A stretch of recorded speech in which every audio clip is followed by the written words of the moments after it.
Hello' মই মৃদুলা নতুন এটা ভিডিঅ' লৈ আপোনালোকৰ ওচৰলৈ আকৌ আহিলোঁ। আজি থাম্বনেইলখন চাইটো গম পাইছে ভিডিঅ'টো কিহৰ ওপৰত হ'বলৈ গৈ আছে। হয়, এই কাপোৰযোৰৰ ভিডিঅ' যেতিয়া মই দিছিলোঁ চবেই মোক কৈ আছে কি কাপোৰযোৰ বিৰাট ধুনীয়া লাগিছে, কেনেকৈ বনালি। সেইকাৰণে মই ভাবিছোঁ আজি কাপোৰযোৰ কেনেকৈ বনালোঁ A to Z আপোনালোকক দেখাম। তাৰ কাৰণে মই প্ৰথমে আৰ্ট পেপাৰ ডিজাইনটো আঁকি লৈছোঁ আৰু কালাৰটো মিলাই লৈছোঁ মই ক'ত কেনেকৈ কালাৰটো ব্যৱহাৰ কৰিম আৰু কি কালাৰ ব্যৱহাৰ কৰিছোঁ সেইখিনি মই আপোনালোকক দেখুৱাই দিছোঁ। এই নাম্বাৰকেইটা চাই ল'ব। যদি আপোনালোকে এইটো ডিজাইন দি পেলাই কাপোৰ বনাম বুলি ভাবিছে তেনেহ'লে এই কালাৰকেইটাৰ নাম্বাৰকেইটা লৈ ল'ব। আৰু ইয়াত মই ব্লু কালাৰ এটা পাৰ্ল কালাৰ ব্যৱহাৰ কৰিছোঁ, কাৰণ চবতে পাৰ্ল কালাৰটো দিলে ভাল নালাগে। সেইকাৰণে মই এটা পাৰ্ল কালাৰে ব্যৱহাৰ কৰিছোঁ। পাৰ্ল কালাৰটো দিলে দেখাতে অলপ শ্বাইন কৰি থাকে, ভালো লাগে। আৰু ইয়াত মই 3ডাল ব্ৰাছ ব্যৱহাৰ কৰিছোঁ। এডাল হ'ল 3 আৰু এডাল 0 আৰু যোনডাল ফ্লেট ব্ৰাছ সেইডাল হ'ল 2 আৰু 0ডাল দি সদায় আউটলাইনিং কৰিবৰ কাৰণে ব্যৱহাৰ হয়, সেইকাৰণে মই 0ডাল লৈছোঁ। আৰু প্ৰথমে মই এনেকৈ চাপ দি আঁকিছোঁ চাদৰখন পাৰি এনেকৈ ওপৰত দি পেলাই কাপোৰ আৰ্ট পেপাৰখনৰ ওপৰত দি। আপোনালোকে কাৰ্বন পেপাৰ দিও ব্যৱহাৰ কৰিব পাৰে, কিন্তু কাৰ্বন পেপাৰ দি আঁকিলে মানে কাৰ্বনটো লাগি যোৱাৰ চান্সটো থাকে আৰু দেখাতে কাপোৰযোৰ বগা। সেইকাৰণে মই এনেকৈ চাপ দিয়ে কাপোৰযোৰ আঁকিছোঁ গোটেই ডিজাইনটো। আৰু য'ত যিটো কালাৰ থাকে মই এবাৰতে কালাৰটো দিবলৈ চেষ্টা কৰোঁ, কাৰণ বাৰ বাৰ ব্ৰাছ ধুই থাকিলে অলপ দিগদাৰো হয়।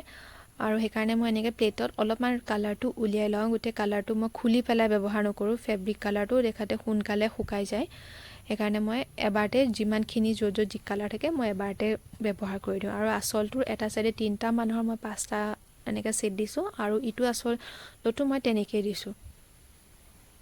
আৰু চাদৰৰ প্ৰতিটোত মই এটা মানুহ ব্যৱহাৰ কৰিছোঁ, কাৰণ কিয় খালী হৈ থাকিব। সেইকাৰণে মই পাৰিটোতো মানে এটা এনেকৈ মানুহ দি দিছোঁ। চাওকচোন মই কেনেকৈ কালাৰ কৰিছোঁ। আৰু এইটো ডিজাইনত মই ফ্লেট ব্ৰাছডাল ব্যৱহাৰ কৰিছোঁ। ফ্লেট ব্ৰাছডাল মানে এটা কাৰণে ভাল হয়, যোনবিলাক চুক থাকে সেইবিলাকো মানে ফ্লেট ব্ৰাছডাল দি কৰিবলৈ বেছি ভাল হয়। আৰু মই গোটেইবিলাক ৰেড কালাৰ ব্যৱহাৰ কৰিছোঁ কাৰণে এবাৰতে গোটেইখিনি ৰেড ব্যৱহাৰ কৰিছোঁ। আৰু য'ত কালাৰটো যদি অলপ ডাঠ হৈ থাকে তেতিয়া অকণমান মিডিয়াম দি পেলাই কালাৰটো কৰিব, তেতিয়া ভাল হয়। কালাৰটো ডাঠ হৈ থাকিলে মিডিয়ামটো ইউজ কৰিব লাগে, এনেকৈ পাতলা হৈ থাকিলে নকৰিলেও হয়। আৰু চাদৰখনৰ মাজখিনি বেছি খালী হৈ থাকে কাৰণে মই এটা বুটা দি দিছোঁ। মানুহকেইটাই মূৰত যি বস্তু লৈ আছে সেইকেইটাই মই মাজত দি দিছোঁ, দেখিছেনে।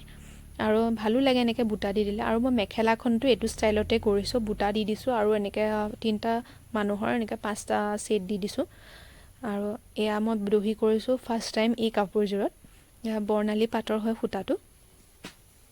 আৰু যি কালাৰ মই ব্যৱহাৰ কৰিছোঁ সেইকেইটা ৰঙৰে মই সূতা ব্যৱহাৰ কৰিছোঁ। অলপ আনকমন হৈছে ষ্টাইলটো, সেইকাৰণে মই তেনেকৈ দিছোঁ। এটা ষ্টাইলতে ভাল নালাগে। আৰু কেনেকুৱা হৈছে মোৰ কাপোৰযোৰ জনাব। আৰু আপোনালোকেও এনেকৈ এযোৰ বনাই পেলাই পিন্ধিবচোন। নিজে বনোৱা কাপোৰযোৰৰ ফিলটো বহুত বেলেগ ধৰণৰ হয় পিন্ধিলে। আৰু যেতিয়া কোনোবাই কয় ভাল লাগিছে তেতিয়া বহুত ভাল লাগে। আশা কৰোঁ ভিডিঅ'টো চাই ভাল পাব। ভাল পালে লাইক এটা আৰু চেনেলটো ছাবস্ক্ৰাইব কৰিবলৈ নাপাহৰিব। Bye bye.